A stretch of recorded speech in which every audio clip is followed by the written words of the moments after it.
প্রতিনিয়তই মনের মধ্যে দুশ্চিন্তা। কাকে নিয়ে?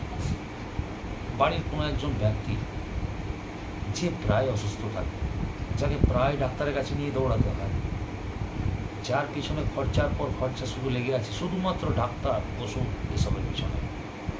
যদি এগুলো থেকে বাঁচতে চান, ছোট্ট একটা টিপস শুনে রাখুন, করুন, দেখুন কি করতে হবে। সেই ব্যক্তিকে প্রতিদিন শোয়ার আগে আর ঘুম থেকে ওঠার পর গায়ত্রী মন্ত্র অবশ্যই শোনাবেন।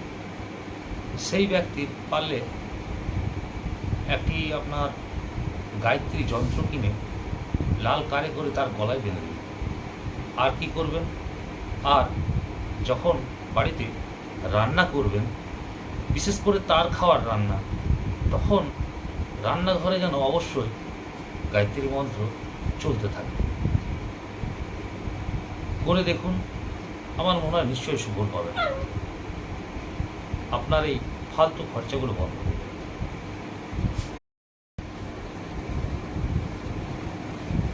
নমস্কার, আমি সোমনাথ। কি খুব চিন্তা হচ্ছে? বাচ্চা আপনার খুব চঞ্চল, কিছুতেই বাগে নিয়ে আসতে পারছেন না।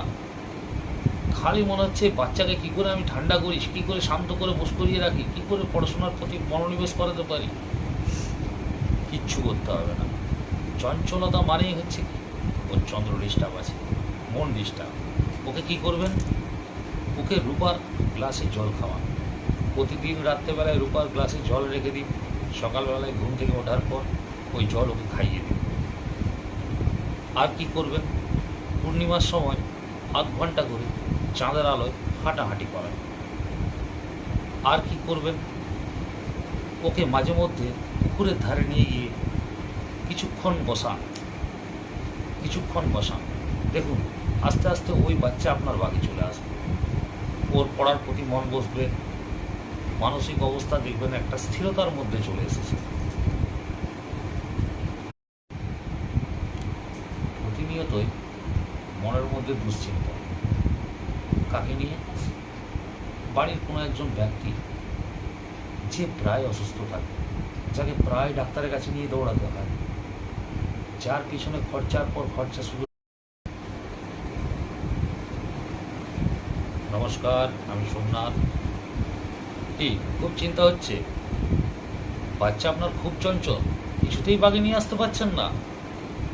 খালি মনে হচ্ছে বাচ্চাকে কি করে আমি ঠান্ডা করি, কি করে শান্ত করে বস করিয়ে রাখি।